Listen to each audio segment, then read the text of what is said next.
जिला भभुआ तू नाचत नाचत हाफे लगबू।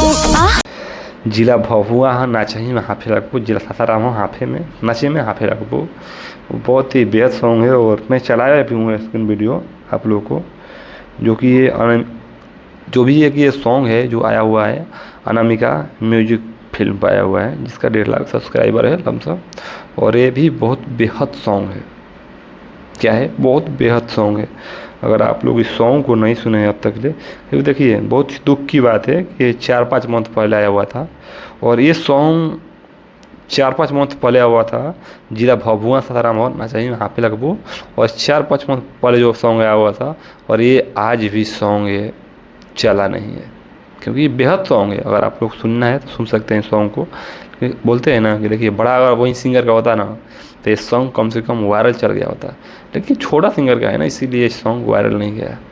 तो अगर इस सॉन्ग को आप लोग नहीं सुने होंगे कि जिला भभुआ हंस ये सासाराम हो नाचही में हाफे लगबू, तो आप लोग इस सॉन्ग को जाइए और जोरदार प्यार जरूर दीजिएगा और सुनिएगा। और ये बता दूँ अनामिका म्यूजिक फिल्म पर आया हुआ है और ये कम से कम 2300 जो भी है व्यूज गया है। तो और अच्छा अगर सॉन्ग आता है तो क्या होता है, अगर ऐसे आप लोग करोगे तो अच्छा से लोग सॉन्ग नहीं गा पाएंगे। तो आप लोग इस सॉन्ग को जरूर सुनिएगा, शेयर जरूर कीजिएगा। फिर मिलते हैं नए सॉन्ग के साथ में।